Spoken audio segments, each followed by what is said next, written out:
Estimados amigos de Radio Cristiandad, muy buenos días, bienvenidos a esta segunda jornada de los especiales del mes de noviembre del año del Señor 2015 con el reverendo padre Juan Carlos Seriani.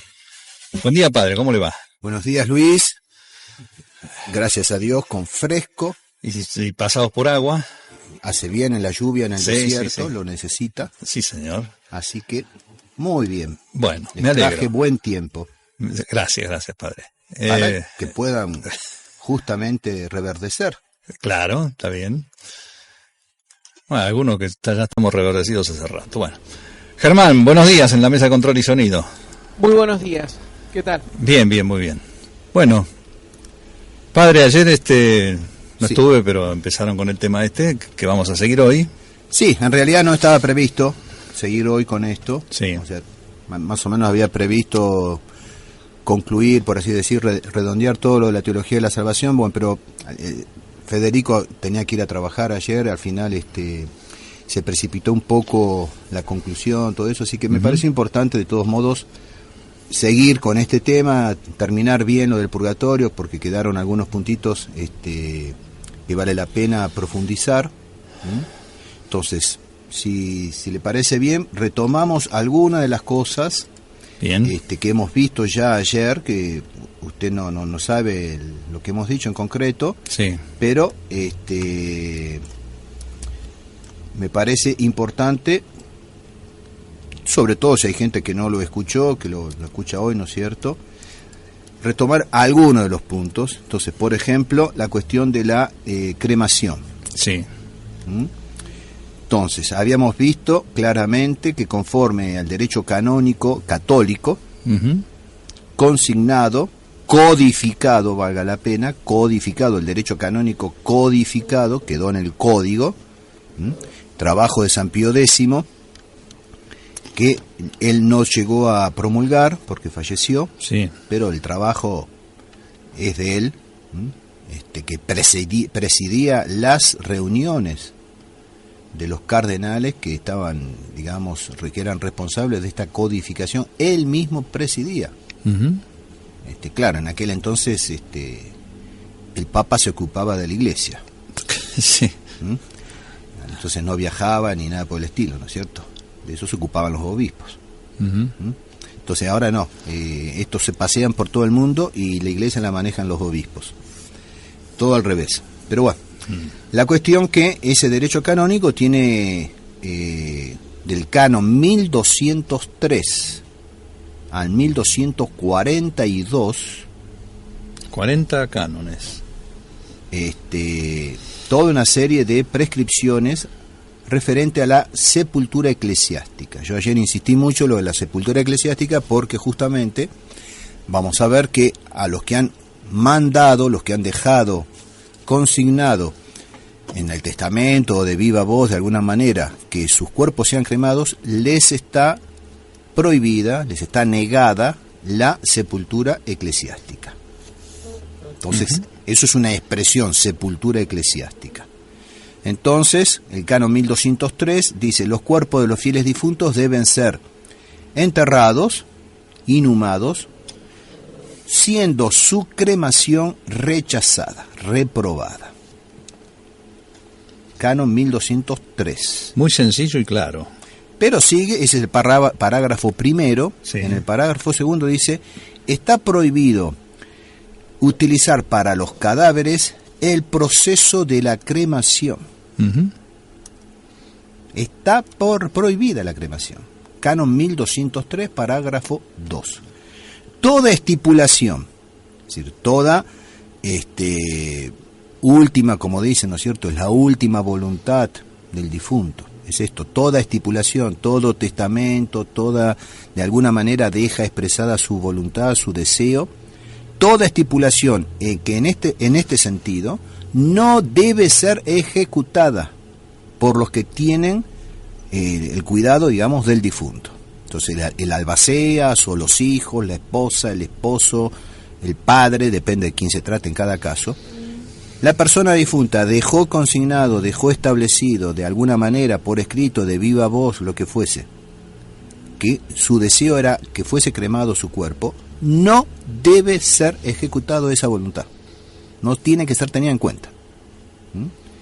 Y si está encerrada en un contrato, está formulada en un contrato, en este caso un testamento, sí, incluso delante de un escribano, de un juez, de quien fuese, o en un testamento o un acto cualquiera, dice, o sea, lo que fuese, sí, o sea, desde la mayor solemnidad hasta la menor solemnidad, papel, se lo dijo al hijo mayor, sí, de viva voz, entonces viene y dice, no, papá a mí me dijo claramente, antes de morir, que quiere ser cremado.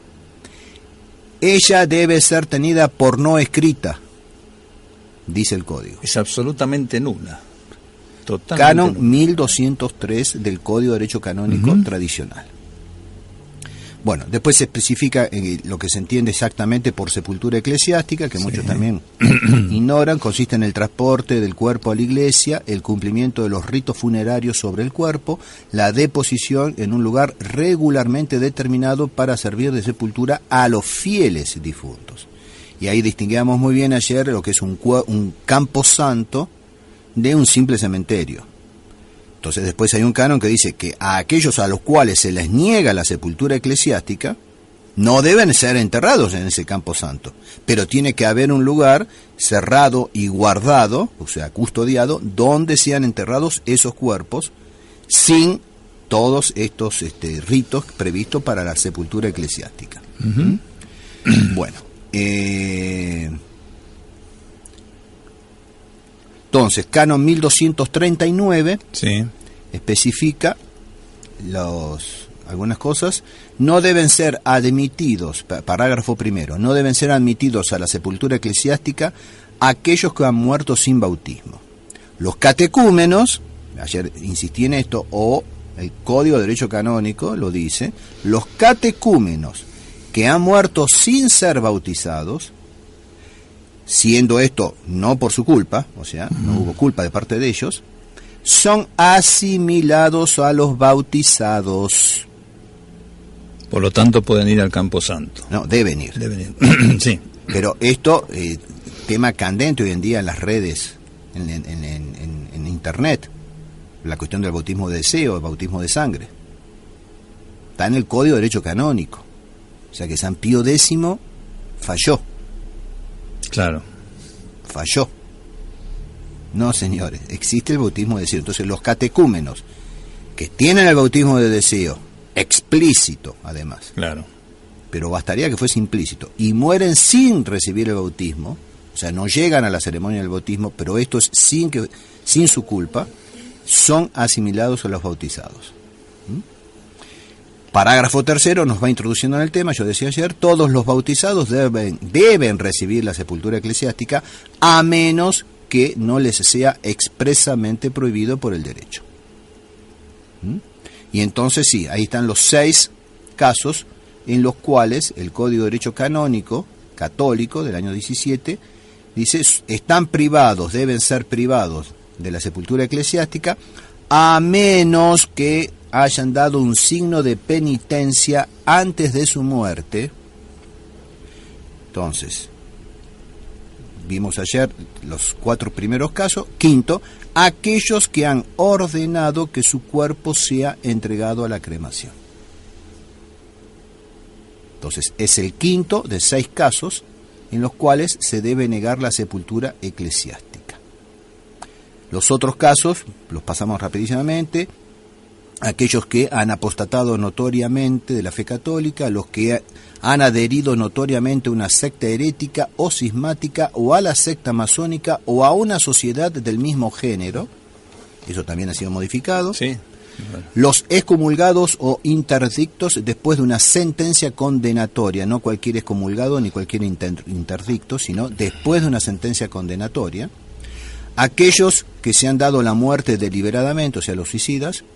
Aquellos que mueren en duelo o por una herida grave como consecuencia del duelo, o sea, no murieron en el duelo, pero mueren después por una herida que recibieron, no pueden ser enterrados con la sepultura eclesiástica. Y los otros pecadores públicos y manifiestos. Ahora, nuevo código. ¿Qué leemos en el nuevo código? Canon 1176, parágrafo primero. Los fieles difuntos han de tener exequias eclesiásticas conforme al derecho. Parágrafo 3 de ese mismo canon. La Iglesia aconseja vivamente que se conserve la piadosa costumbre de sepultar el cadáver de los difuntos. Sin embargo, no prohíbe la cremación a no ser que haya sido elegida por razones contrarias a la doctrina católica. Bueno, cristiana. Ahora, en la práctica hoy cómo es. Lea cómo es en la práctica, por eso es lo que está escrito, pero en la práctica cómo es. Se permite la cremación. O sea, es más, se la aconseja vivamente, sí.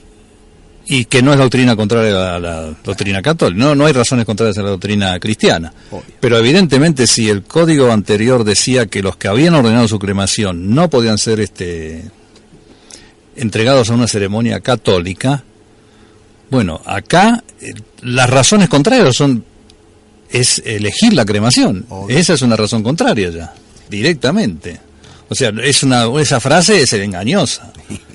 Bueno, tremendamente engañosa, ¿no? Yo decía ayer, le decía a Federico, hablábamos con Federico, son todas así las leyes después del Concilio Vaticano II. Sí. La Iglesia conserva y debe conservarse en la Iglesia la lengua latina, pero, y que terminamos, de latín no queda nada hoy en día. Sí, siempre con los pelos. Etcétera, etcétera, etcétera. Sí. Todo siempre es. Sí. Ese sin embargo destruye todo lo anterior. Pero de todos modos, se fijen, antes estaba prohibido, por ejemplo, al sacerdote hacer la más mínima ceremonia de alguien que había mandado cremarse. Hoy van hasta el crematorio. Sí. Y hacen una ceremonia en el crematorio. En algunas iglesias, no sé, acá hay varias iglesias así, las más importantes en Buenos Aires, por ejemplo, San Cayetano, iglesias importantes, digamos, que son como santuarios de pequeñas peregrinaciones a lo largo del año y sobre todo en la fiesta del Santo. Sinceramente no tengo en cuenta cuáles son, ¿no? Pero sé que de San Cayetano seguro y alguna otra, sí, tampoco me acuerdo bien cómo es que el eufemismo que utilizan, pero hay ceniceros, donde van y tiran la ceniza. Entonces no es cenicero, sino cenicenario. No sé Cinerario.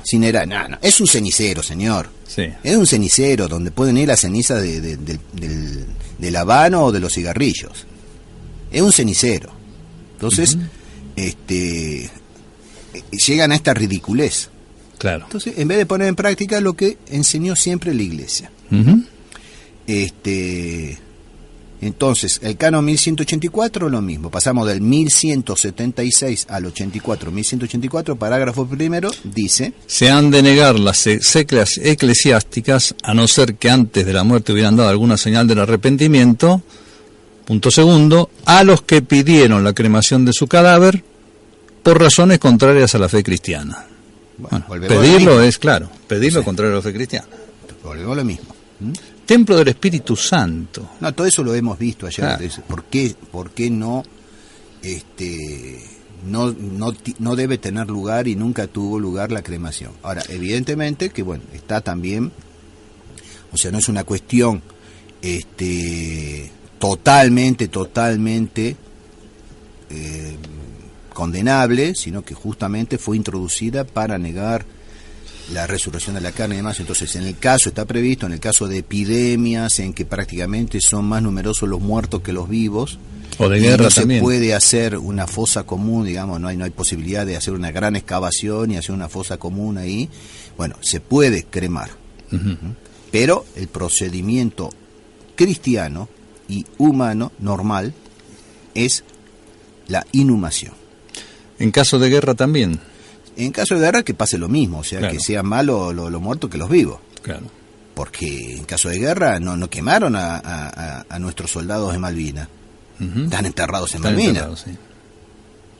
Y vaya usted, y vaya vaya, y valga la expresión de vaya usted, ¿no es cierto?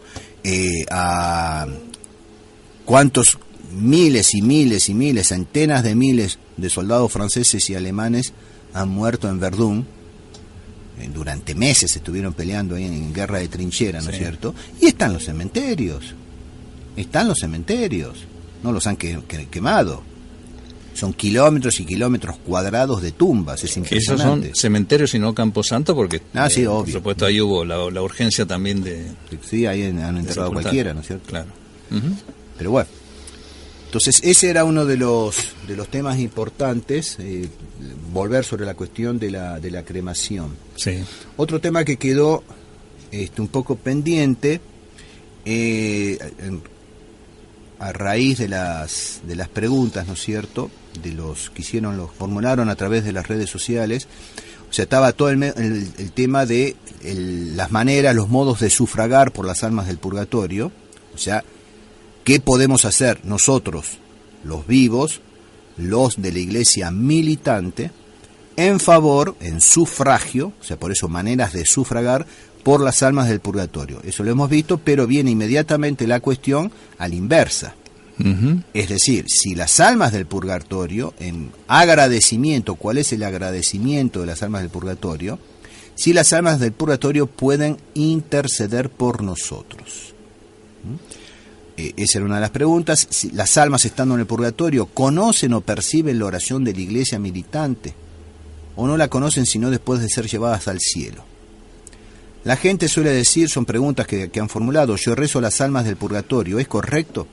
¿No sería correcto rezar por ellas en vez de rezarles a ellas? Porque hay personas que les rezan para pedirles favores, sí, pero son las almas las que necesitan favores o sufragios.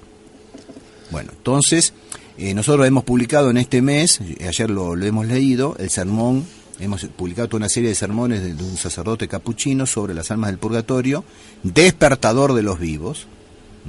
En el sermón 9, ayer lo hemos leído, no lo vamos a hacer de vuelta, aparte lo tienen en el blog, sermón 9 de esa serie de sermones, habla justamente de milagros, de curas prodigiosas, de apariciones a santos, etcétera.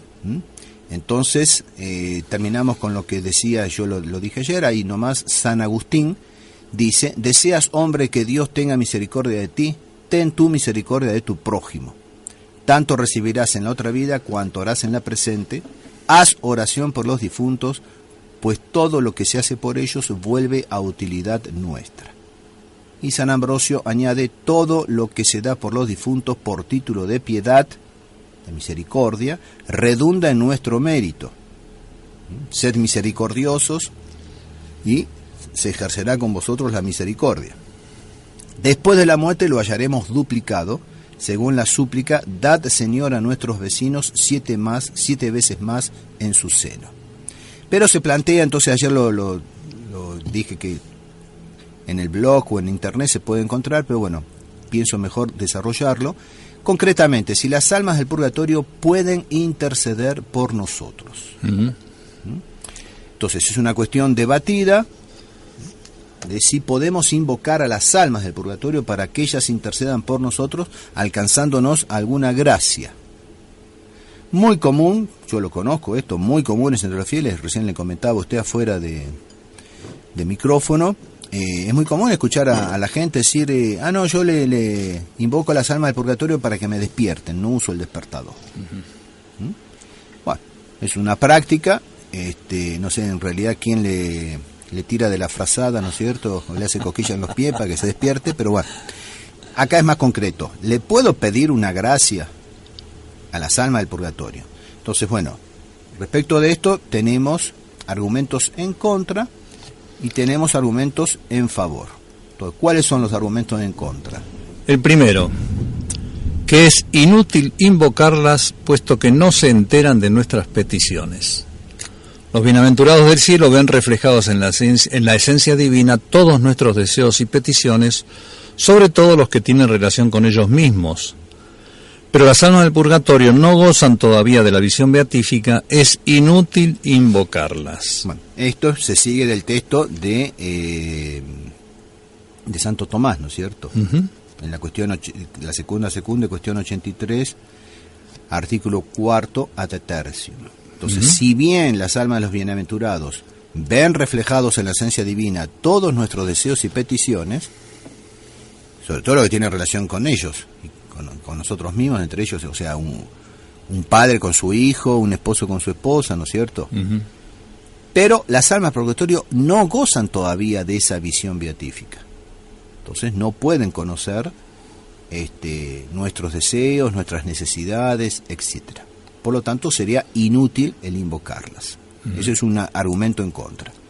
Otro argumento: las almas del purgatorio, aunque son superiores a nosotros en cuanto a que son impecables, son inferiores en cuanto a la situación penal en que se encuentran. No están en estado de orar por nosotros, sino más bien de que nosotros oremos por ellas. Eso es de perogrullo, ¿no es cierto? Pero bueno. Tercer argumento: la oración litúrgica de la Iglesia es una oración perfecta a la que nada le falta. Ahora bien, jamás se hace en ella la menor invocación a las almas del purgatorio para que nos ayuden con sus oraciones. Este silencio de la Iglesia es muy aleccionador. Bueno, entonces, ahí vamos a ver después, ¿no es cierto?, justamente, este silencio de la Iglesia en su liturgia, ¿no? Porque vemos que hay santos que tenían esa práctica o han tenido apariciones y demás, o incluso recomiendan, aconsejan pedir la intercesión de las almas del purgatorio. Bueno, y eso la Iglesia también. Claro. Entonces, en la práctica existe una cierta práctica de invocar a las almas, lo vamos a ver después, pero es cierto que en la liturgia, que es donde está expresada la fe de la Iglesia, no encontramos esto. Sí. Encontramos una misa a las almas del purgatorio para obtener o simplemente una oración, ni una misa, ni una simple oración. Y en las oraciones jamás está esa, o sea, que podría estar, por ejemplo, el 2 de noviembre o alguna misa en particular, ¿no es cierto?, de las que están mandadas cuando los primeros días de mes no hay una fiesta, que es muy muy raro, ¿no es cierto?, prácticamente todos los meses, es muy rara las ferias que hay a lo largo del año, pero bueno, si alguna de esas ferias cae a principio de mes, el primer día libre que se pueda, normalmente es el lunes, hay que, está digamos aconsejado, no está mandado, estrictamente mandado, pero rezar la misa por las almas del purgatorio. O sea, toda la liturgia, cuando menciona las almas del purgatorio, es para rezar por ellas y no para pedirle. Yo digo, hay bastantes oportunidades a lo largo del año en las que podría haber aparecido, incluso el Viernes Santo, qué sé yo, no sé, pedir una intercesión a las almas del purgatorio en la liturgia. No existe. No existe. Ese silencio de la liturgia es muy significativo. Otro argumento en contra: se concibe muy bien la invocación de los santos que gozan ya de Dios y no experimentan necesidad alguna. Pero parece poco delicado pedir algo a quien está sufriendo y necesita más de nosotros que nosotros de él. Yo le comentaba, ¿no es cierto? Bueno, vamos a tratar de ponerlo de otra manera, pero bueno, el ejemplo que yo pongo es alguien que se está ahogando, sí, en un río, en un mar, se está ahogando. Necesita de mi socorro, necesita de mi ayuda. Yo que estoy en la orilla y que dispongo de medios de ayudarlo, por ahí tengo un bote, tengo un salvavidas, tengo hasta en algunos lugares hay helicópteros, ¿no es cierto? Si hay alguien que está en alta mar o bastante alejado de la playa, etcétera. O sea, tengo los medios de ayudarlo y yo me voy a acercar con mi botito, mi bote, a pedirle que él me ayude a mí.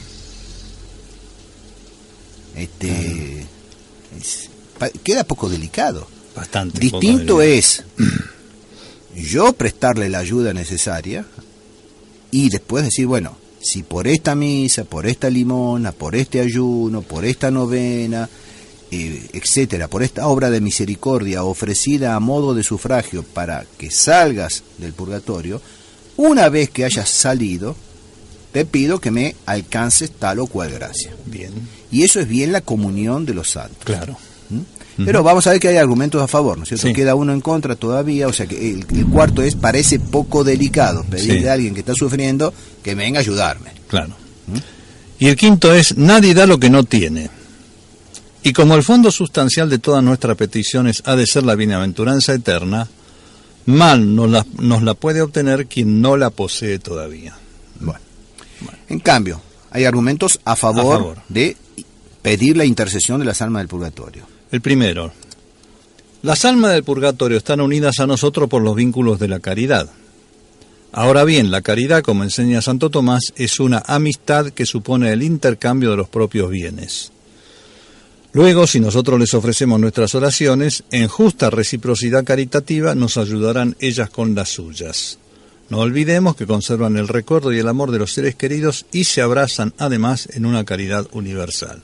Bueno, ese primer argumento realmente a mí no me prueba nada. Es decir, que por la reciprocidad de la caridad, cuando les ofrecemos nuestras oraciones en justa reciprocidad caritativa nos ayudarán. Sí, el problema es cuándo. Claro. Para mí es una vez que hayan salido una del vez que purgatorio. hayan llegado a la bienaventuranza, claro. Y no antes. Pero para mí no prueba todavía nada este argumento. Y sería bueno que si alguien quiere pedirle a las almas del purgatorio una intercesión, lo pida con esta condición.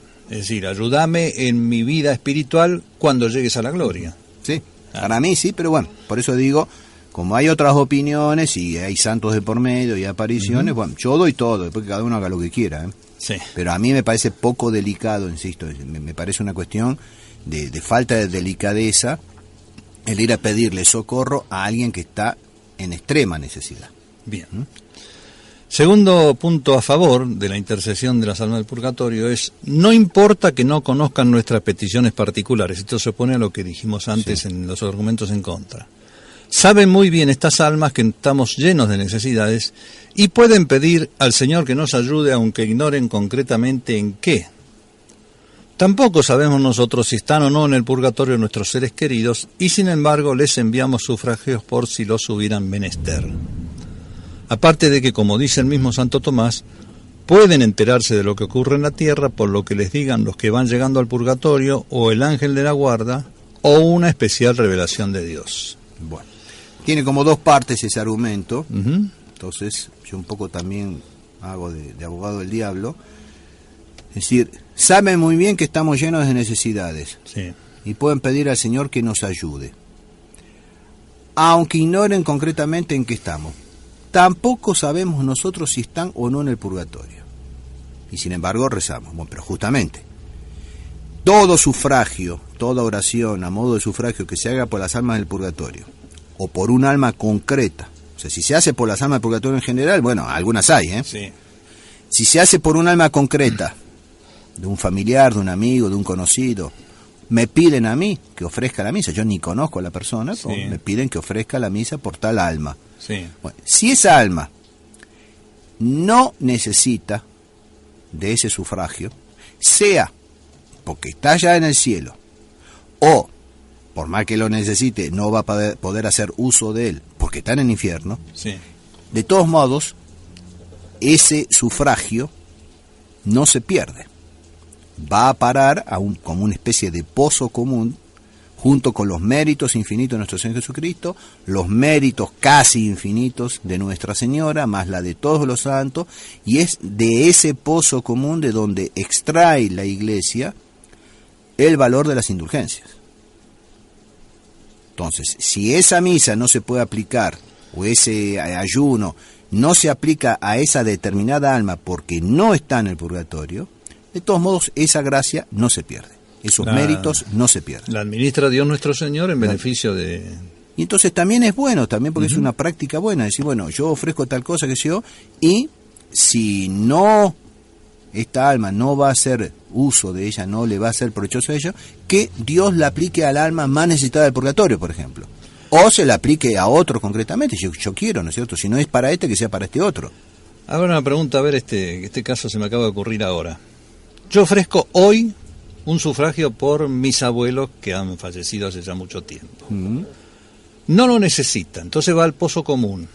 Yo muero mañana, ¿se me puede aplicar a mí? La Virgen hace lo que quiera, por supuesto, obvio, por supuesto. Aunque sea una oración mía.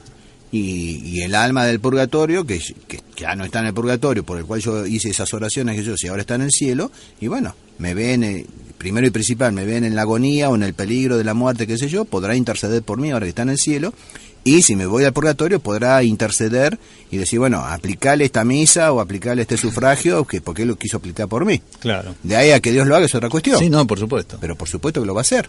Pero no está vedado que se me aplique a mí mismo el mismo sufragio que yo hice por otro alma. Bien. Tercer argumento a favor, sí. Es cierto que por su estado penal están en situación inferior a nosotros, Pero téngase en cuenta que la oración no se apoya en derecho alguno sobre la justicia de Dios, sino en la pura misericordia y liberalidad divina. De lo contrario, habría que decir que los pecadores no pueden impetrar nada de la misericordia de Dios, lo que sería una herejía, ya que su situación es muy inferior a la de las almas del purgatorio, que al fin y al cabo están en gracia y amistad con Dios y tienen asegurada su salvación eterna.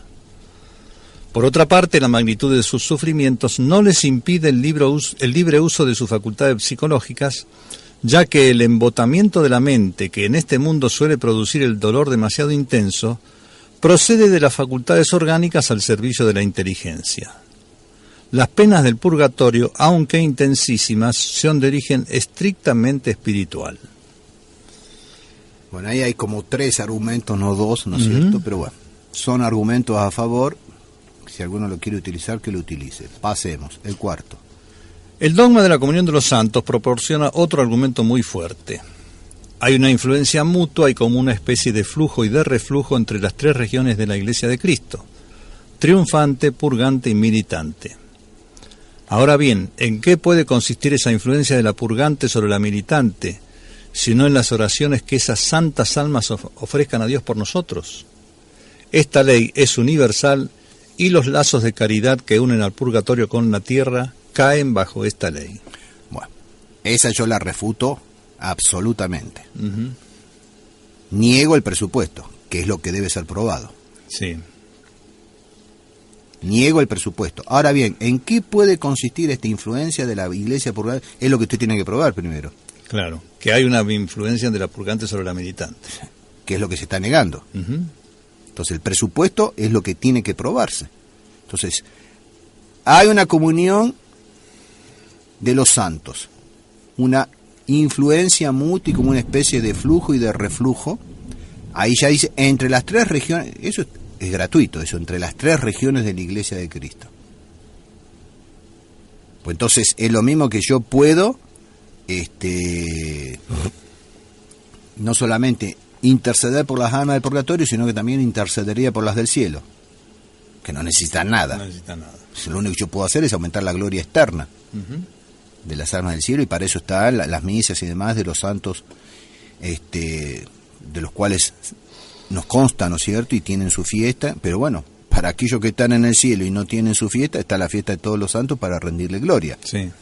Entonces, lo que debe ser probado, o sea, de que las almas del purgatorio pueden ayudar a las almas de la iglesia militante, es lo que debe ser probado, y con esto prueban lo mismo que quieren probar. Claro, la influencia mutua no es universal entre las 3 iglesias. No es total. No, lógico. Entonces, ¿en qué puede consistir esta influencia de la iglesia purgante sobre la militante? Es que justamente lo que se está negando, y es lo que usted tiene que probar. Entonces, nadie dice que hay una influencia, o sea, la iglesia no dice que hay una influencia, que en virtud de la comunión de los santos hay una influencia de la iglesia purgante. Entonces, es que si la hubiera, entonces existiría esa liturgia que usted dice que no existe. Etcétera, etcétera. O sea, la cuarta yo la niego, el cuarto argumento a favor lo niego rotundamente, porque no prueba nada. El quinto: es cierto, en fin, que la Iglesia nunca invoca en su liturgia a las almas del purgatorio, pero sabe la Iglesia que la costumbre de invocarlas está extendidísima en todo el pueblo cristiano y nunca la ha prohibido ni desaconsejado.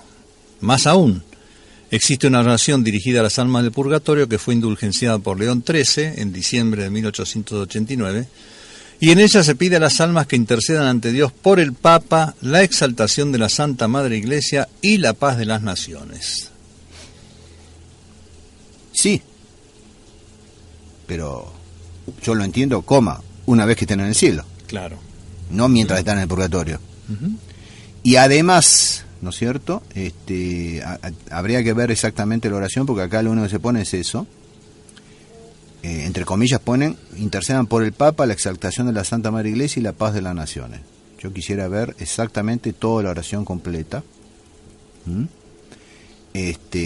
Si realmente está dirigida a las almas del purgatorio.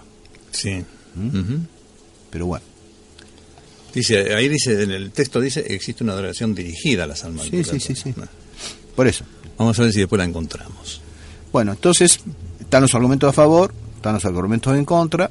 Bueno, más o menos hay que sacar una conclusión. Bueno, ¿qué es lo que podemos decir sobre esto? la solución más probable. Como se ve, los argumentos son fuertes por uno y otro lado. Teniendo en cuenta la parte de razón que tengan ambas opiniones y la práctica casi universal de los fieles de invocar en sus necesidades a las almas del purgatorio, nos parece que puede concluirse razonablemente lo siguiente. No hay inconveniente en invocar a las almas del purgatorio en nuestras necesidades, pero teniendo a nuestra disposición la poderosa intercesión de la Santísima Virgen y de los santos del cielo, muy superior en todo caso a la de las almas del purgatorio, y siendo poco delicado pedir una limosna al que en cierto sentido la necesita más que nosotros, hemos de preferir ofrecerles desinteresada y espléndidamente nuestros sufragios sin pedirles nada en retorno.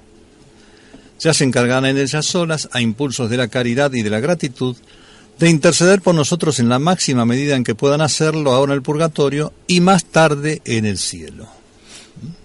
Para mí eso es lo correcto, ¿no es cierto? Y justamente en base a esa imagen que ponen ahí, hay un pordiosero totalmente, prácticamente en el estado de miseria, ¿no? De pobreza, a la puerta del palacio del rey. Y yo me dirijo, o sea, soy un cortesano o alguien que tiene más o menos acceso al palacio, y bueno, tengo una necesidad X, de índole material sobre todo, y voy y pido una audiencia con el rey o con la reina para obtener ese beneficio. Y cuando voy, en vez de entrar a la audiencia que me está concedida, y fácilmente concedida, voy y le pido al pordiosero. ¿Y qué me va a contestar el pordiosero? Venga, vaya adentro que no están esperando. Aparte, ¿qué me venía a pedir a mí? Claro. ¿Qué me venís a pedirme a mí? Que vos estás en mejor estado que yo. Claro. Entonces, entrá y pedí por vos y por mí. Teniendo al rey, a la reina y a todos los cortesanos, que son los santos en y los ángeles, a mi disposición, para mí y para el pordiosero. Además, yo presumo una cosa, ¿no? Pedir por las almas del purgatorio, usted dijo hace un rato, que trae gracias a quien lo hace, que puede ser mucho más grande que lo que nosotros pretendemos pedirle a esas almas. Totalmente. Por eso digo, para mí no. Pero bueno. Entonces, otro tema que sale de las preguntas y demás y de la historia de la Iglesia es si las almas del purgatorio pueden aparecerse a los vivos. Naturalmente. Es un tema que está íntimamente ligado. Primero vamos a ver esto, sí, directamente, lo de las almas del purgatorio, y después es un tema que está muy candente, toda la cuestión del espiritismo y la invocación a los espíritus, y bueno, se murió mi marido, se murió mi hijo, qué sé yo, voy a través de un medium, quiero comunicarme con él, ¿no es cierto? Está muy en boga todo esto, siempre estuvo, pero hoy en día sobre todo, ¿no es cierto? Y bueno, no solamente hay chantas que viven de esto, sino que lo peor de todo, que detrás de esto, en una gran medida, si no el 100%, el 99,99%, está el demonio detrás. Entonces, lo vamos a ver inmediatamente. Pero primero veamos, claro, porque las almas del purgatorio se pueden aparecer a los vivos, sí, pero también se pueden aparecer otros. Y además están los vivos, los vibilios, que hacen que se aparezcan otros. Claro. Naturalmente hablando, las almas del purgatorio están desconectadas de la tierra y solo por una intervención divina de tipo milagroso y con alguna finalidad honesta, escarmiento de los vivos, petición de sufragios, etcétera, podría producirse su aparición ante nosotros. O sea, la respuesta sería sí, pero pueden, por ordenación divina, con una finalidad concreta. Y esa intervención divina sería de tipo milagroso, o sea que en principio no deben aparecerse o no pueden aparecerse. Su posibilidad no puede ponerse en duda. Naturalmente no pueden ponerse en contacto con nosotros, no solo porque están desconectadas de la cosa de la tierra, sino porque nadie puede ver sin ojos, ni escuchar sin oídos, ni sentir sin sentidos. Pero Dios puede muy bien concederles el poder de hacerse visibles a nuestros ojos, ya sea uniéndose momentáneamente a un cuerpo que las represente, o por medio de un ángel que desempeñe su papel, acaso ignorándolo la misma alma. Ahí cabe aclarar, ¿no es cierto? No sé si queda claro para todos, que nadie puede ver sin ojos, nadie puede escuchar sin oído. Bueno, y las almas que están en el cielo, bueno, justamente ven todo en la esencia divina. Perciben, sería la expresión más íntegra, ¿no? O sea que por eso hago la aclaración, ¿cierto? Bien. En la mayoría de los casos, la aparición, aun siendo verdadera y milagrosa, no se realizará sino en la apreciación subjetiva del que la recibe, verbigracia por una inmutación milagrosa de sus ojos o de su imaginación. En cuanto al juicio interpretativo de estas visiones o revelaciones, hacemos completamente nuestras las siguientes palabras de un teólogo contemporáneo. Ciertas vidas de santos están llenas de relatos maravillosos concernientes a apariciones de alma del purgatorio. El teólogo nada tiene que decir sobre el hecho de tales apariciones. Corresponde al historiador el deber de pasarlos por la criba de la crítica histórica para ver lo que puede ser retenido razonablemente. Una sola norma directa puede dar aquí el teólogo. La aparición de un alma del purgatorio, siendo como es un verdadero milagro, no suele producirse sino muy raras veces. Un buen número de relatos deberían, pues, ser tenidos por sospechosos. En cuanto a su interpretación, Cayetano recuerda sabiamente que la enseñanza de la Iglesia no se apoya jamás en revelaciones privadas, cualquiera que sea su autenticidad. Este es el caso de recordar la recomendación de San Pablo en la carta a los Gálatas. Aunque nosotros o un ángel del cielo os anunciase otro evangelio distinto del que os hemos anunciado, sea anatema. Las visiones y revelaciones privadas no pueden completar ni siquiera explicar el depósito de la fe. Ah, ¿no? Parece que no. Ni siquiera la de Valtorta. Ni la de Akita. No, pero la de Valtorta, la cual supuestamente nuestro Señor llama mi pequeño Juan, porque le completa la revelación de San Juan Evangelista, el último con el cual se cerró la revelación. Viene a ser Juancito Valtorta, entonces. Claro. Sí, mi pequeño Juan. O sea que no puede completar ni explicar las revelaciones privadas, las visiones y revelaciones privadas no pueden completar ni siquiera explicar el depósito de la fe. Sí. Eso completa el magisterio. Y este teólogo que recuerda el pasaje de San Pablo está diciendo que es una revelación falsa, prácticamente. Es Cayetano, el que está diciendo esto es Cayetano. Sí, por eso. Está diciendo que es una revelación falsa. Seguimos entonces. ¿Por qué no puede darse eso, que las visiones y revelaciones no puedan completar ni siquiera explicar el depósito de la fe? Completo está ya con la muerte de San Juan. No, pero ahí da la explicación. La razón es porque no puede haber en ella certeza absoluta de su origen divino ni de la verdad de su contenido. Solo la Iglesia, y ahí habría que especificar el magisterio de la Iglesia, está encargada por Jesucristo de interpretar y proponer auténticamente la revelación. Y se trata aquí únicamente de la revelación pública.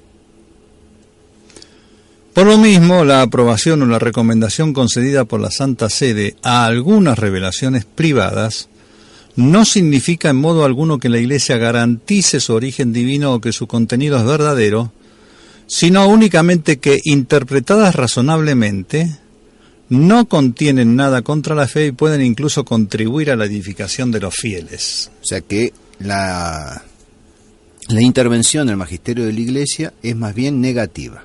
No contiene nada contra la fe. Sí. Y lo positivo puede incluso contribuir a la edificación de los fieles. Sería pues completamente inadmisible que estas revelaciones privadas fueran presentadas en el mismo plano que el Evangelio, ya sea para completarle o ya para explicarle. Tales apariciones o revelaciones las tiene la Iglesia en estas condiciones. A.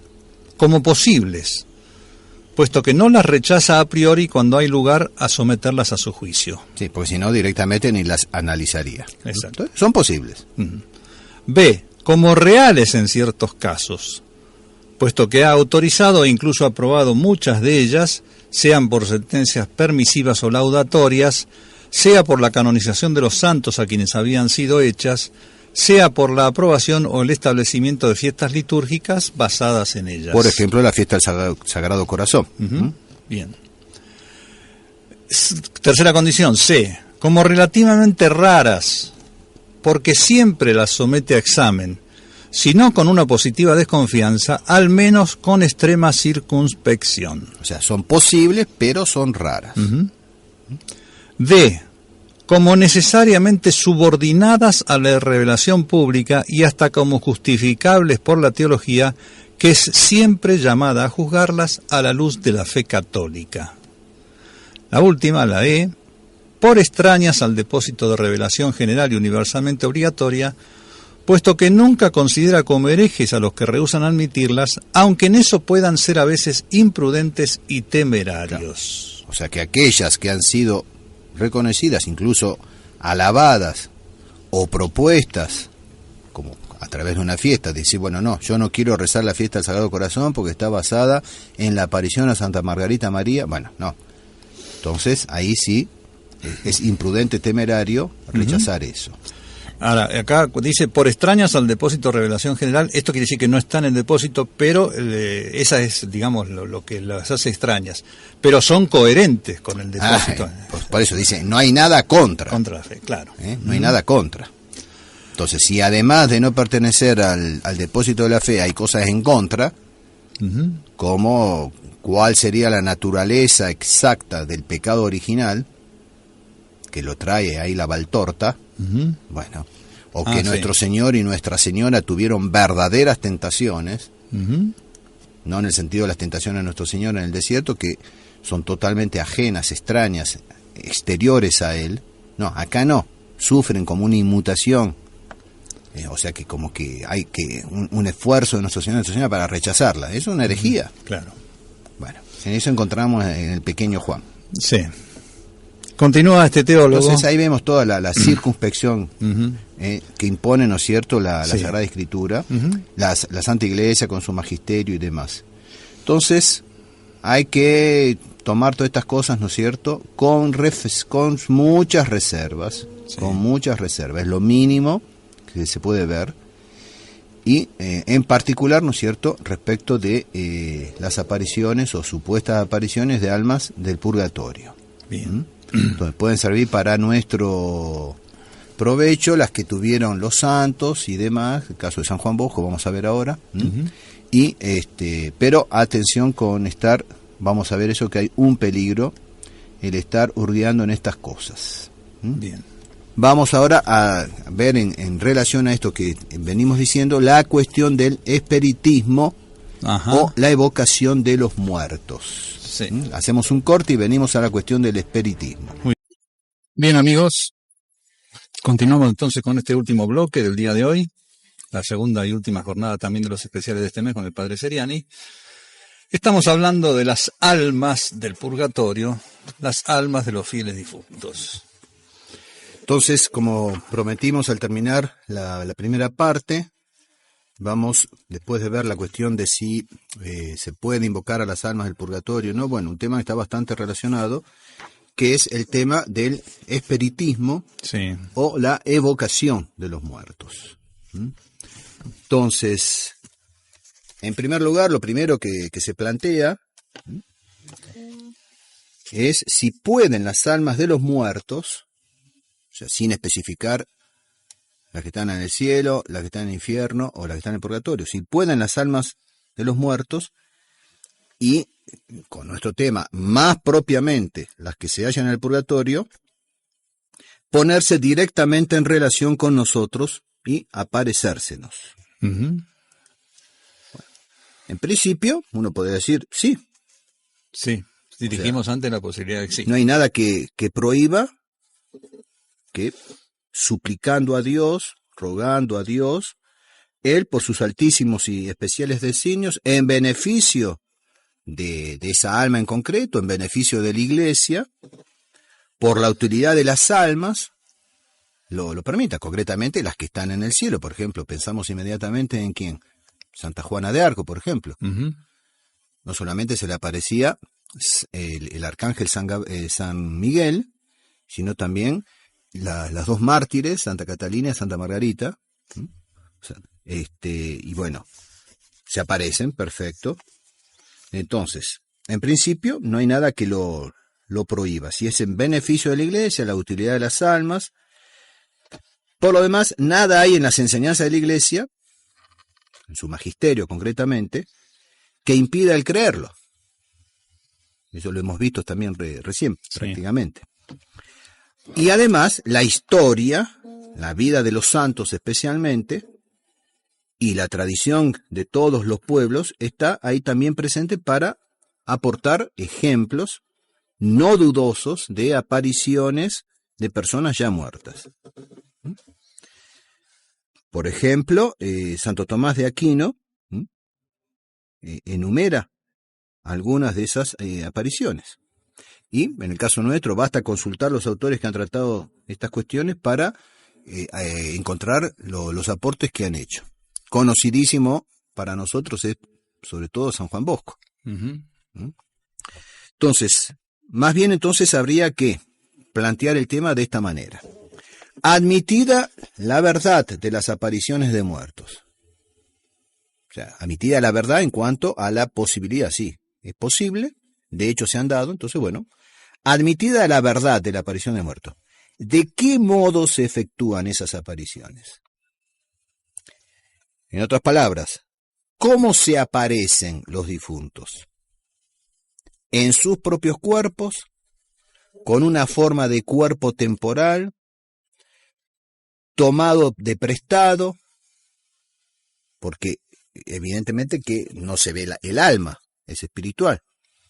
Esas apariciones han sido de algo que sensible, ¿no es cierto? Que salvo que, bueno, sea pura y exclusivamente por que Dios lo haga con una imagen impresa, Una percepción intelectual, digamos. intelectual, y bueno, pero en la mayoría de los casos no, porque ahí hablábamos, ¿no es cierto?, del el Museo del Purgatorio. Bueno, ahí hay cosas sensibles, cosas materiales, hojas de libros o libros completos prácticamente atravesados por una mano, con la forma de la mano, debido al fuego, a la incandescencia.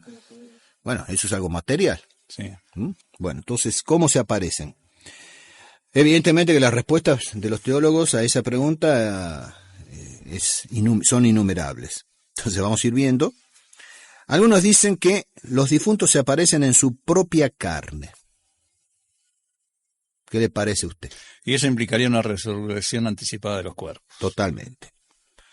Otros que Dios les hace tomar o revestir un cuerpo cualquiera, formado de la sustancia del aire.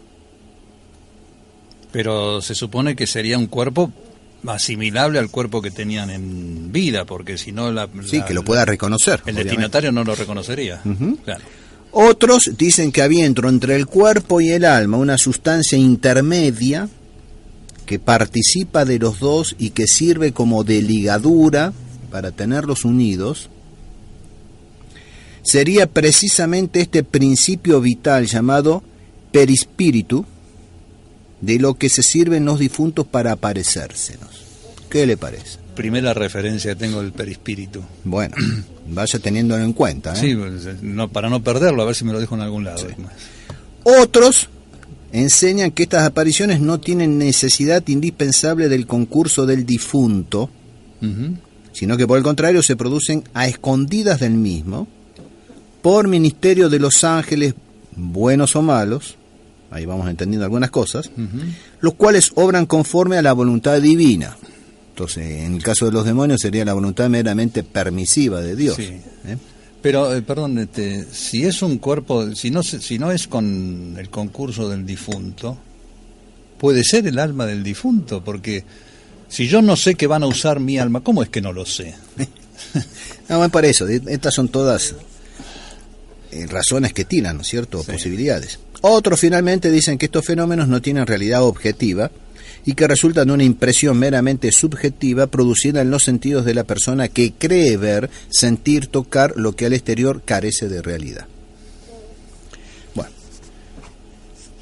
¿Cuál de esas diferentes opiniones, exceptuando la última, que reduce las apariciones a simples fenómenos subjetivos, entonces ya no sería una aparición, Sí.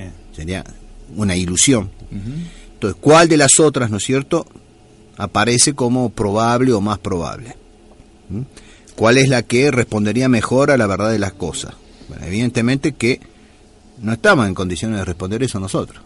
O sea, y los mismos se pelean los teólogos entre ellos. Entonces, hasta el mismo San Agustín han declarado no saberlo resolver. Así pues, dejando el asunto en manos de los teólogos, o de otros, qué sé yo, vayamos a la cuestión que es la más importante, que ¿es lícita la evocación de los muertos, prescindiendo o no de la práctica del espiritismo? Evocarlos es recordarlos y, digamos, traerlos a la memoria, pero Sí, invocarlos sería esto, ¿no? Sí, o llamarlos. La Llamarlos, evocación es llamarlos, ¿no es cierto? En este sentido está utilizada en ese sentido la palabra evocar, llamarlos. Y bueno, aquí sí ya responde la Iglesia con una respuesta, una ley emanada del Santo Oficio de la Suprema Inquisición y comunicada en el año 1856 a todos los obispos y por intermedio de ellos a todo el pueblo cristiano, porque los obispos tenían que comunicarlo a todo el pueblo cristiano. Y por ella todos los fieles son instruidos de que evocar, está en el Monitum, sí, en el documento del Santo Oficio, evocar las almas de los difuntos y recibir sus respuestas son actos supersticiosos, ilícitos, heréticos y escandalosos contra la honestidad de las costumbres. Repito, vamos viendo, algunos son evidentes, supersticiosos, ¿se entiende? Ilícitos, por lo mismo, heréticos, eso llama la atención, vamos a ver, heréticos, y bueno, escandalosos contra la honestidad de las costumbres. O sea que la Iglesia ha hablado de modo claro, pertinente. Entonces, si uno se atiene a las leyes de la Iglesia, concretamente esto, la evocación de los muertos está severamente prohibida. Sí, señor. Entonces, no está permitido a los fieles el turbar, ¿no es cierto?, el descanso de los fieles difuntos, y tampoco el turbarse ellos. Entonces, la evocación de los fieles difuntos está prohibida por la Iglesia, es un acto supersticioso. Que esto sea así, en realidad, es cosa evidente, decimos. ¿Por qué? Porque se refiere a ¿qué? A la nigromancia. Ajá, claro. Y propiamente a la adivinación, por medio de preguntas referidas a los muertos por intercesión diabólica, siendo claro que los muertos naturalmente no podrán responder. ¿Por qué? Porque habiendo recibido su destino, no pueden, sin permiso de Dios, ponerse en comunicación con nosotros. Ya sean los santos que están en el cielo, ya sean las almas que están en el purgatorio, y con más razón, los condenados en el infierno. O sea que, perdón, evocar a los difuntos incluye los difuntos santos. Ah, no, sí, obvio. Por supuesto. Obvio. Entonces,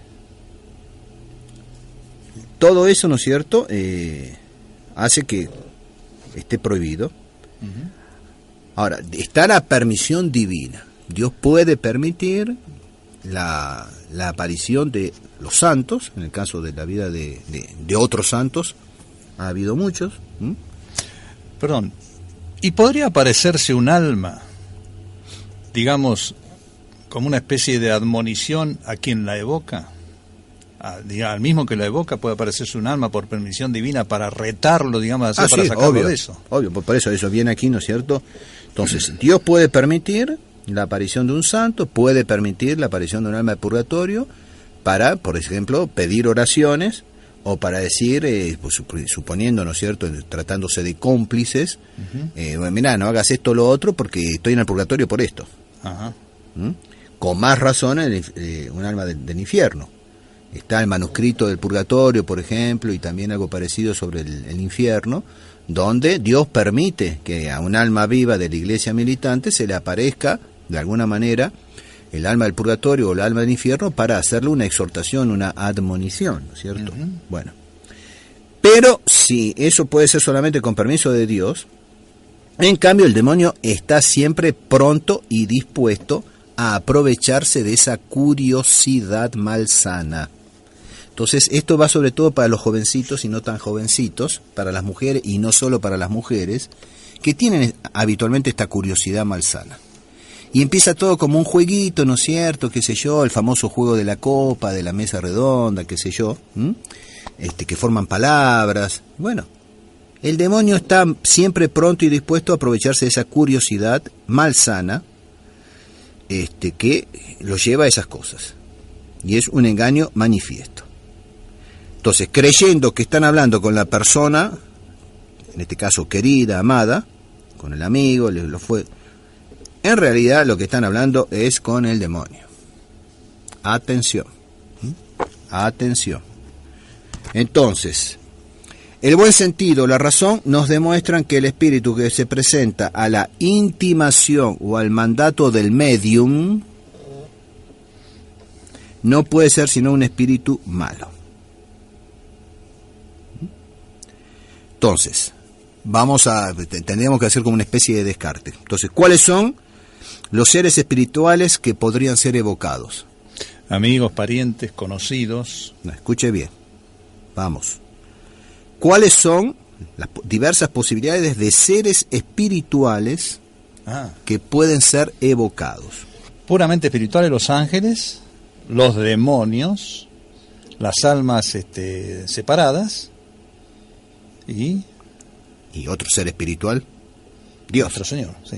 Entonces, Dios o sus ángeles, o sea, todo esto bueno, Dios o sus ángeles, los demonios, malo, y las almas de los muertos, que no sabemos si son demonios, si son santos o si son purgantes. No nos consta. ¿Y las almas del limbo también se incluyen en esta...? Yo ahí no sabría tanto, no me arriesgaría tanto. Bien. Porque ya esto es más, excede un poco a lo meramente natural. Esto es preternatural o sobrenatural, ¿no es cierto? Pero bueno, Dios podría también permitirlo, no sé. Pero de todos modos, bueno, entonces, los seres espirituales a los cuales podemos... las del limbo estarían incluidas dentro de las que se han separado del cuerpo, ¿no es cierto? Se han separado del cuerpo. Pero, entonces, los que normalmente por principio se aparecen no son ninguno de los tres primeros, ni Dios, ni los ángeles buenos, ni las almas de los cuerpos separados. Entonces, como por descarte queda que no es otro que los demonios. Entonces, en efecto, no es Dios, pues sería de toscos e ignorantes el suponer que Dios quiera comunicarse en semejantes conventículos. O sea, en la sesión de espiritismo estamos hablando, ¿no es cierto? Sí. O en medio de ese juego. Dios no se va a prestar a eso. O si hay alguna manifestación divina va a ser tipo Bataclan.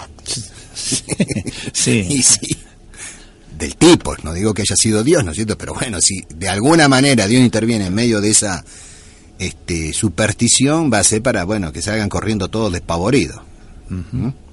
Entonces, Dios no desciende tan bajo ni cotiza a tan vil precio su omnipotencia, su omnisciencia. Entonces, no hace ostentación Dios de sus revelaciones, de sus maravillas, al servicio de curiosos, de impertinentes en concreto. Concretamente tenemos el caso, usted recuerda, ¿no es cierto?, nuestro Señor delante de Herodes. Cuando el Viernes Santo Pilatos lo remite a Herodes. Sí. ¿Y Herodes qué le pide? Le pide una manifestación de su divinidad. Y concretamente, un milagro. ¿Respuesta de nuestro Señor? No. El silencio.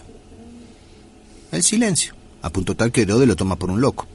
Y lo reviste con una túnica de loco y se lo reenvía a Pilato. Entonces, en ese caso, en esos casos, Dios nos guarda silencio. Entonces, En segundo lugar, no son los ángeles buenos, porque no están a la orden del hombre, no están al servicio del hombre, que yo lo llamo cuando quiero y viene. O sea, siempre cuando uno se refiere a su ángel guardián y demás, es una invocación, es un pedido, pero no es una orden. No lo estoy llamando, vení para acá, anda para allá. Atención con eso también, o sea, la delicadeza al hablar con nuestro ángel guardián, al pedirle, etcétera. Entonces, no están al servicio para que acudan al pedido de cualquier impertinente. Jamás se ha visto, ni dicho, ni creído una cosa semejante. Además, no son los ángeles buenos los que justamente van a aparecer también, igual que Dios, en medio de esas circunstancias. Y entonces, los espíritus de los difuntos tampoco lo son, porque el hombre, naturalmente hablando, no tiene ni puede tener verdadera comunicación con las almas de los difuntos. Con las almas. ¿Por qué? Porque el hombre se comunica a través de los sentidos. Y en este caso no hay nada sensible. Sí. El mundo de los espíritus, cualquiera que ellos sean, no es inmediata ni inmediatamente accesible a nuestros sentidos corpóreos. Y por eso el mundo de los puros espíritus no está en comunicación con nosotros. Así entonces, Dios no es, los ángeles no son, las almas de los difuntos tampoco, por lo tanto, no queda otra cosa que a lo que está invocando el médium es al demonio. Ahora bien, en la historia de los médium, porque hay algunos incluso que se han convertido y demás, certifican esto, sea que no se han convertido, sea que están poseídos por el demonio, en las sesiones de exorcismos y demás, han tenido que confesar esto. Y está, como por así decir, en la historia de los médium, ¿no es cierto? O sea, prueba irrefutable la confesión que hace el mismo demonio a través de los médium. Entonces, concretamente, una endemoniada en presencia del santo cura de Ars, dijo, ¿quién era el que hacía mover las mesas giratorias? Está preguntando a la endemoniada, o sea que está poseída por el demonio. Eso lo pregunta el santo cura de Ars. El cura de Ars le pregunta a esta mujer. En realidad le está preguntando al demonio, que está poseyendo a la mujer. Sí. Entonces le pregunta, ¿quién era el que hacía mover las mesas giratorias? Respuesta, soy yo. El magnetismo, el sonambulismo, todo eso son cosas que me pertenecen a mí. Clarito. Eso. O sea que si hubiera una, como usted dijo hace un rato, una aparición de un ángel o de Dios en medio de esa reunión para que huyan despavoridos, está pateándole el tablero al demonio. Claro, obviamente, para eso intervendría Dios en beneficio de esas almas y por algún momento, por alguna cuestión en particular, Dios las quiere ayudar de un modo especial, ¿no es cierto? A pesar de que están todas las provisiones y demás, bueno. Pero se mete en un terreno del demonio. Sí. Entonces, ¿de quién es la culpa de todas estas cosas? Y ciertamente de aquel que, advertido por la Sagrada Escritura, advertido por la Iglesia, advertido por la misma razón, desprecia los avisos de la razón, de la Iglesia, de la Escritura, de los santos, de la historia eclesiástica, para seguir ¿qué? Y las insinuaciones de un charlatán. En definitiva es un charlatán que aparte me imagino que les cobra, ¿no? Sí, no lo hace. No me quepa la menor duda. A mí no sé, yo nunca tuve trato con estas cosas, ni siquiera me vinieron a comentar, pero me imagino que no lo hace por amor al arte. No. Entonces, es culpa suya y todo el daño se atribuye a la persona que quiere eso. Ahora, yo estimo además que esta gente que se dedica a eso se da cuenta en qué terreno se mueve. No creo que... A la larga sí, obvio. Claro. Puede ser que de entrada empiecen como una especie de chanterío, de engaño para lucrar, pero en algún momento... Sí. Y los mismos que recurren a ellos. Sí. También. O sea, yo no he tenido así casos muy extraordinarios, ¿no es cierto? Pero jóvenes que después de haber estado en una sesión esa de la copita, que vinieron con el pañal descartable, he tenido. Se han llevado flor de susto. Y bienvenido sea el susto. Bueno, y salieron a tiempo. O sea que, de algún modo, Dios también les advierte, ¿no es cierto? Sí. Entonces, la evocación de los muertos es un acto supersticioso. Por lo tanto, es ilícito, herético, escandaloso contra la honestidad de las costumbres, y por eso ha sido condenado con aquel monitor, con esas mismas palabras, ¿no es cierto? Entonces, es ilícito no solamente porque está prohibido, sino que está prohibido porque es ilícito en sí mismo. Entonces, el Santo Oficio no se puso un día a ver qué, no tenía nada que hacer, a ver qué podemos prohibir. Claro. No. Sí. Entonces, a partir de que lo prohibió fue ilícito. No, está prohibido porque es ilícito. Pero además está en la Sagrada Escritura, ¿no? Sí, claro, por eso decía recién que va en contra de las enseñanzas de la Iglesia, en contra de la razón, pero en contra también de la Sagrada Escritura. Y el monitum no hace más que, digamos, interpretar la Sagrada Escritura, claro.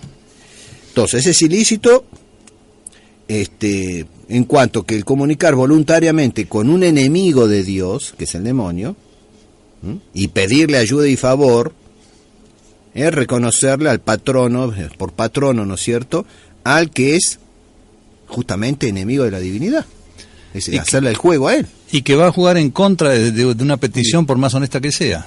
Y bueno, entonces, después dice el Moniton de que es una herejía. Suena realmente, aparentemente raro. O sea, una herejía, el recurrir, el llamar, el evocar a las almas de los muertos. Pero lo es en cuanto supone en el demonio el atributo propio de Dios solo. Esto es prever lo futuro y conocer los pensamientos y afectos interiores de las personas. Quien sobre esos puntos no pregunta al muerto o lo hace sin reflexión, no incurre exactamente en la malicia de la herejía. En la práctica, sin embargo, casi siempre incurre por medio del pacto, en el cual está el medium, esta cosa. O sea, el querer saber el futuro o el pedir una intervención extraordinaria que no está en las fuerzas naturales, pues como mínimo es preternatural, si no es sobrenatural, es preternatural y ese es el dominio del demonio. Bueno, sí. Es escandaloso, etcétera, pero sobre todo quería referirme a lo de herético. Herético. Bueno, y vamos a terminar este tema con algunas reglas, o sea, son conocidas, ¿no es cierto?, un poco las reglas de discernimientos de espíritus. O sea, en los ejercicios espirituales de San Ignacio tenemos varias, tenemos el librito Discernimiento de los Espíritus de ¿quién es el padre Scapuli? Eso no, yo no me acuerdo bien, hay un librito, ¿no es cierto? Bueno, pero ahí tenemos toda una serie de reglas importantes sobre cómo podemos discernir. Perfecto. Están ahí enumeradas, vamos siguiéndolas y las comentamos un poco. La primera: toda aparición deseada o provocada es sospechosa. O sea, toda aparición deseada o provocada. O sea que hay una invitación cercana o remota a la aparición. Es decir, nosotros vemos bien perfectamente que en la historia de los santos hubo manifestaciones de este tipo, sobre todo de santos del cielo. Sí. Pero no leemos en la vida de los santos que hayan invocado, hayan evocado, hayan pedido que se les aparezca tal o cual santo. Entonces, es muy preciso el término, ¿no? Toda aparición. Deseada o provocada. Deseada o provocada. No solamente provocada, deseada. Sí. O sea que ni siquiera hay que estar deseando estas cosas. Toda aparición de esta especie, o de estas dos especies, es sospechosa. Por supuesto, si no es deseada ni provocada, también hay que discernir. Claro. Bien. Ahí siguen las otras reglas. Segunda regla: si el difunto se presenta bajo una forma negra, deforme y mutilada, es señal de que es un espíritu malo. Especialmente malo. Especialmente si se presenta en forma de algún animal, excepto la paloma y el cordero, cuyas figuras no toma jamás el demonio. Interesante eso, ¿no? Sí, por eso. Muy interesante. O sea que si es paloma y cordero ya la podemos mirar con simpatía. Bien. Tercera regla, si la aparición se presenta con aspecto tétrico y amenazador, o se expresa con voz temblorosa, ahogada y confusa, tengamos por cierto que nos estamos habiendo con un demonio. ¿Mm? Bueno, ahí está la aparición a San Juan Bosco del amigo que se había juramentado con él aparecerse el primero que muriera al otro para ver cómo le había ido. Y se presenta de una forma terrible, el amigo que muere antes que Don Bosco, él era jovencito, todavía no era sacerdote, rodeado de llamas, pero le dice con voz bien concreta y serena: Juan, me salvé. Estaba en el purgatorio, obviamente por el entorno en el que se presentó. Y San Juan Bosco se llevó un susto bárbaro también, y aprendió a no jugar con esas cosas. Entonces tiene que ser aspecto tétrico y amenazador, y con voz temblorosa, ahogada y confusa, entonces tengamos por cierto que viene o es un demonio. Cuarto, si la aparición se presenta desordenadamente y revela cosas ocultas que sería prudente callar, si enseña algo contrario a la fe, si blasfema, si tiene horror a las cosas santas, al agua bendita, al crucifijo, etcétera, señal es de que se trata de un demonio o de un réprobo. Acá no hay mucho que comentar, evidentemente esas manifestaciones son propias de los demonios. Esos horrores, el ocultar, el revelar cosas que se deberían callar o cosas contrarias a la fe, blasfemias, etcétera.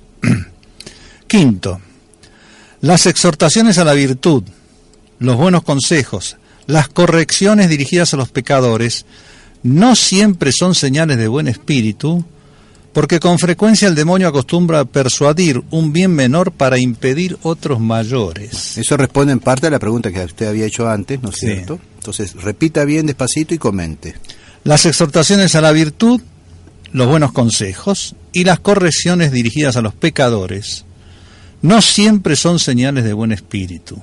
No siempre son, evidentemente que pueden ser. Pueden ser. Decía, bueno, se aparece el alma del cómplice, bueno, no sigas con esto porque te va a venir al infierno donde yo estoy, o vas a pasar un purgatorio peor del que yo estoy pasando, bueno, pero no siempre. ¿Por qué no siempre? Porque con frecuencia el demonio acostumbra persuadir un bien menor, o sea, permitirlo, aconsejarlo, sugerirlo, para impedir otros mayores. No nos olvidemos que es el padre del engaño, el padre de la mentira. O sea, que el demonio es capaz de aconsejar un bien menor para que yo no haga el bien mayor.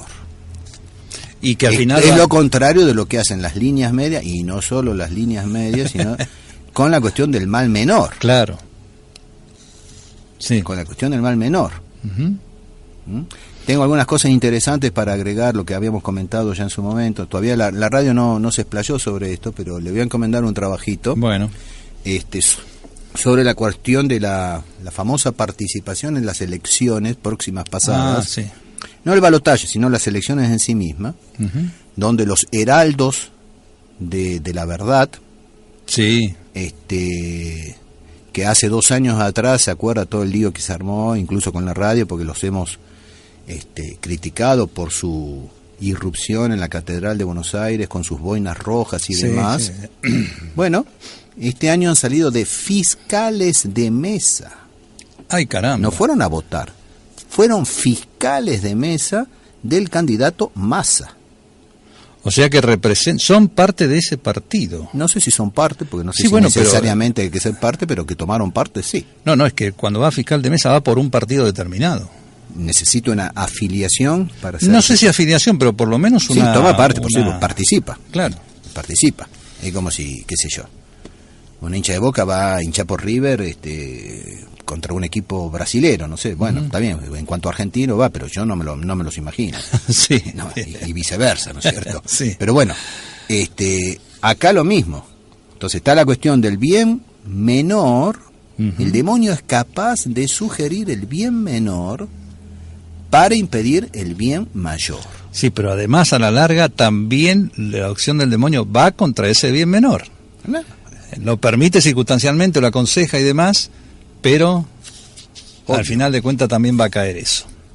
Pero, entonces digo, porque el demonio es capaz de aconsejar el bien menor para que no se haga el bien mayor. Pero también puede sugerir, escojamos el mal menor para impedir el mal mayor. Sí. Y una cosa y un lleva a la mal otra. es un mal, Sí. sea mayor o menor es un mal. Entonces, y todos los textos, absolutamente todos los textos que puedan alegar de Santo Tomás de Aquino sobre todo y de otros doctores, en cuanto a la opción por el mal menor, son todos, absolutamente todos, en el orden físico, material. Entonces, evidentemente que yo debo optar, y tengo que hacer el permitir que se me corte un dedo para salvar la mano, o que se me corte la mano para salvar el brazo, o se me corte el brazo para salvar el cuerpo. Y son todos males menores. Tirar la mercancía o el bagaje, lo que tenga yo por la borda, en el caso de una tormenta grave, para salvar el barco y salvar el naufragio. Entonces prefiero perder todo lo que llevo ahí en la bodega, pero por lo menos salvar la vida, etcétera. Es un mal menor para obtener un bien mayor, ¿no es cierto? Y en este caso impedir un mal mayor que sería el naufragio o la muerte del cuerpo. Lo que... Son todos en el orden, no hay ejemplos Morales, en el orden espirituales. moral. Atención, el mal menor sigue siendo un mal en el orden moral, en el orden ético. ¿Mm? Bien. Bueno, y hubo toda una discusión, esto a mí me comentaron, pues yo no entro en esas cosas, todo a través de Facebook y demás, toda una discusión a partir de esto entre adeptos, seguidores de la neofraternidad. Pero ¿dónde está el problema de todo esto? En la reconquista, la restauración. Entonces permitimos estos males para reconquistar. No, es que como yo quiero reconquistar y tengo que hacer algo, entonces es el activismo. Tienen que hacer algo, no pueden resistir, tienen que hacer algo. Como ellos dicen que resistir no es hacer nada, es pura pasividad. Y ellos no, como rechazan la pasividad, según la de ellos, ¿no? Entonces tienen que hacer, y caen en estos absurdos. Así que después le voy a pasar material para que haga un trabajito sobre esto. Perfecto. Siguen entonces las reglas de discernimiento. La sexta, las almas del purgatorio se aparecen ordinariamente para solicitar nuestras oraciones o recomendarnos cualquier restitución. Pero hecho esto, no tornan más sino para dar las gracias. Y por eso, si continúan viniendo y amenazan o inoportunan, hay que tenerlas por espíritus malignos. Entonces, muy importante lo último, ¿no es cierto? Si continúan viniendo, después de haber pedido oraciones o restituciones o lo que sea, y dar las gracias, si siguen viniendo y amenazan o inoportunan, no necesariamente amenazan, pero incomodan, se presentan inoportunamente, cuando no hace falta, pues ya se terminó la comunicación que había en esa restitución y agradecimiento, entonces hay que tenerlas por espíritus malignos. Bueno, ahora, eso es muy importante porque yo lo puedo aplicar, ¿no es cierto?, también a lo que vendría a ser una corrección, un llamado de atención entre vivos. Claro. Entonces, ese insistir, que sea, que ya incomoda, que sea, no viene de Dios. No viene de Dios tampoco. Entonces, cuando uno le contesta, bueno, déjame molestar, a Dios no le digo déjame molestar. Claro, más vale. Y no molestan. Bueno, la próxima regla es muy importante. Todos los teólogos místicos enseñan que las apariciones verdaderas infunden cierto temor, el cual se cambia presto en alegría y unción divina. Entonces comienza por un cierto temor, una cierta turbación del alma, pero entonces, si bien hubo un lapso, una separación en el tiempo entre la primera aparición y la segunda, por ejemplo, de Santa Bernardita en Lourdes. A la segunda ella va con agua bendita. Hay un cierto temor, un cierto resquemor, una cierta duda, ¿será realmente Nuestra Señora? Lleva agua bendita. Le tira agua bendita a la aparición, Nuestra Señora le sonríe y inmediatamente la paz, la alegría en el alma de Bernardita. Bueno, lo mismo pasa con las apariciones, ¿no es cierto? Puede ser un ejemplo la aparición del ángel a María, porque dice que la Virgen se turbó cuando apareció el ángel. Sí, pero la turbación es por las palabras. O sea, ella queriendo, digamos, permanecer virgen y para estar al servicio de la madre del Mesías, o sea, estar totalmente a disposición de la madre del Mesías, del cielo se le viene a ofrecer ser la madre del Mesías. Entonces se turba por las palabras. Bien. Y entonces No el ángel es cuando la tranquiliza, para decirle que esa es la voluntad de Dios. Bien. Entonces decimos un cierto temor, el cual se cambia pronto, en alegría y unción divina, la cual, difundiéndose en el alma, acrecienta en ella la caridad, la humildad y el deseo de perfección.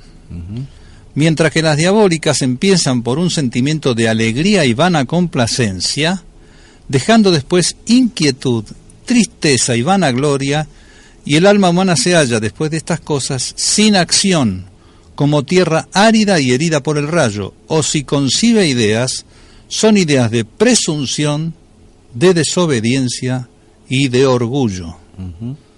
El orgullo es el vicio propio del demonio, la soberbia, ¿no? Entonces, hagamos la contraposición entre unas y otras. En las verdaderas, primero hay cierto temor. En las falsas, primero hay alegría y complacencia vana, una autosuficiencia. Después el temor de las genuinas se cambia prontamente en alegría y unción divina, mientras que las diabólicas, esa alegría inicial se transforma en inquietud, tristeza y vanagloria. En las genuinas acrecientan el alma la caridad, la humildad y el deseo de perfección. En las diabólicas, el alma humana se queda sin acción como tierra árida y concibe ideas, si las concibe, de presunción, de desobediencia y de orgullo. Bueno, esto San Ignacio lo explica muy bien en los retiros espirituales, la regla de discernimiento de espíritu, pues dicen que el obrar sigue al ser. Entonces, la acción de los ángeles buenos sigue a su ser, de ser bueno, de venir de Dios, y en contrapartida lo del demonio, ¿cierto? Entonces, cada uno obra conforme a su ser.